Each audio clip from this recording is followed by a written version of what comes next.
अगर आप शिवरात्रि व्रत में कुछ अलग हेल्दी टेस्टी मिठाई बनाना चाहते हैं तो ये गाजर और साबूदाने की मिठाई ज़रूर ट्राई करना। एक बार अगर बना लिया तो बार बार बनाने का मन करेगा। और इस मिठाई को बनाने के लिए ना तो हमने मिल्क पाउडर का इस्तेमाल किया है, ना ही चाशनी बनाने का झंझट है। तो चलिए फिर देखते हैं आज की ये सुपर टेस्टी गाजर और साबूदाने की मिठाई कैसे बनाते हैं। इसे बनाने के लिए मैंने यहाँ पे 250 ग्राम इतना ऑरेंज वाले गाजर ले लिए। आप चाहो तो रेड वाले भी ले सकते हो, जो गाजर आपके पास है उसका इस्तेमाल कर सकते हो। यहाँ पे गाजर को हमने छील ली है, इसको जो छिलके हैं ना इसके ऊपर के उसे हमने हटा दिए निकाल के, इसे धुल के साफ़ कर लेंगे और इस तरह से इसे रफली काट लेंगे। छोटे छोटे टुकड़ों में काट ले या फिर बड़े भी टुकड़ों में आप इसे काट सकते हो, जैसा आपको लगे आसान उस तरह से आप इसे काट लीजिए। तो यहाँ पे मैं सारे गाजर को इस तरह से काट लेती हूँ, रफली ही इसे हम काट लेंगे। आप इसे चॉपर में भी डाल के चॉप कर सकते हो या फिर ग्राइंडिंग जार में डाल के हल्का सा दरदरा इसका पेस्ट बनाना है। यानी पूरा पेस्ट हमें नहीं बनाना है, हल्का ये दरदरा रहे, तभी मिठाई का टेस्ट जो है बहुत ही बढ़िया आएगा। तो यहाँ पे गाजर को हम मिक्सी जार में डाल लेते हैं, जो कटे हुए गाजर है। इसमें पानी वगैरह कुछ भी नहीं डालना, इसको हमने ग्राइंड कर ली है हल्का दरदरा। अब गैस पे एक पैन रखेंगे और इसमें डाल देंगे 2 चम्मच भर के घी, और जो हमने गाजर को दरदरा पीस के रखा है ना वो डाल देंगे। आप इसे चॉपर में भी चॉप करके ले सकते हो। अब गाजर को हमें भून लेना है कुछ देर के लिए, यानी 1 से 1.5 मिनट तक हम इसको अच्छे से भून लेंगे, ताकि इसका जो कच्चापन है दूर हो जाएगा। और जितने अच्छे से इसकी भुनाई होगी ना उतनी ही टेस्टी आपकी मिठाई बनके तैयार होगी। तो यहाँ पे गाजर को हमने भून ली है और देखिए भूनने के बाद इसका सारा मॉइस्चर है वो निकल गया है, कुछ इस तरीके का हो गया है। तो हम सारे जो गाजर का जो पेस्ट है उसे हम साइड कर देते हैं पैन में। अब इसी पैन में साइड में हम डालेंगे 1 चम्मच इतना घी, और यहाँ पे हम डालेंगे इसमें 1 तिहाई कप इतना साबूदाने का पाउडर।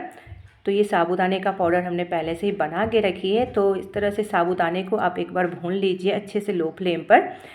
और जैसे अच्छे से भून जाए, इसका हल्का सा कलर चेंज हो जाए, जब अच्छे से भून जाए तब इसे ठंडा कर ले और इसे मिक्सी जार में डालकर इसका पाउडर तैयार कर ले। तो मैंने पहले से ही करके रखी थी ताकि इसे बनाने में टाइम ज़्यादा ना लगे। आप इसे आराम से पाउडर बना के आराम से रख सकते स्टोर करके भी। और इसी में मैंने 2 इलायची भी डाल दी थी, हरी इलायची, ताकि इसी में पिस जाए।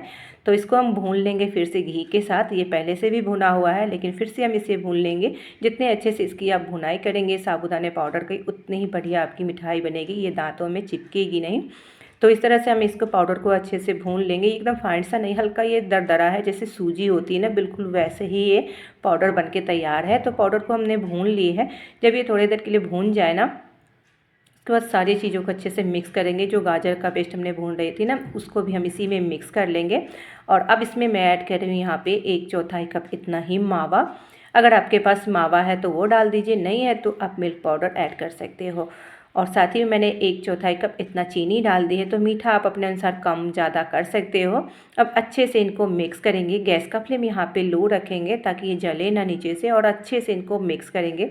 तो शुरू में थोड़ी सी चिपकेगी, लेकिन धीरे धीरे जैसे जैसे चीनी मेल्ट होती जाएगी ये मिक्स हो जाएगी और बिल्कुल भी पैन में नहीं चिपकेगी। तो अब इस तरह से हम इसको पका लेंगे तब तक, जब तक ये पैन ना छोड़ने लगे। और आप लोग मेरी वीडियो कहाँ कहाँ से, किस किस शहर या कंट्री से देख रहे हैं मुझे कमेंट में ज़रूर से बताइएगा, ताकि मैं आप सभी को थैंक्स कर पाऊँ। तो यहाँ पे अच्छे से मिक्स हो गई है, पैन भी अब छोड़ने लगी है। तो इसे हम निकाल लेंगे एक प्लेट में और हल्का सा इसे ठंडा कर लेंगे। जैसे जैसे ये ठंडा होती जाएगी ये सेट होने के लिए बिल्कुल रेडी हो जाएगी।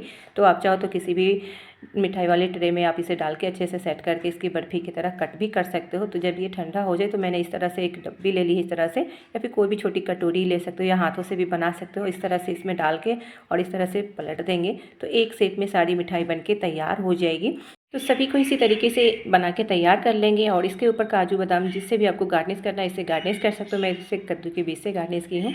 और ये लीजिए हमारी सभी मिठाई बनके तैयार है। और मेरे कहने पर एक बार इस मिठाई को आप ज़रूर से ट्राई करना। रेसिपी पसंद आए ना तो फ्रेंड्स, फैमिली और रिश्तेदारों के साथ ज़रूर से शेयर करना। तो इस शिवरात्रि इस मिठाई को ज़रूर से ट्राई करना और मुझे कमेंट करके बताना कि आप लोगों की मिठाई कैसी बनी। मुझसे अच्छी बनी तो भी आप बता सकते हो और ख़राब बनी आ सकते हो।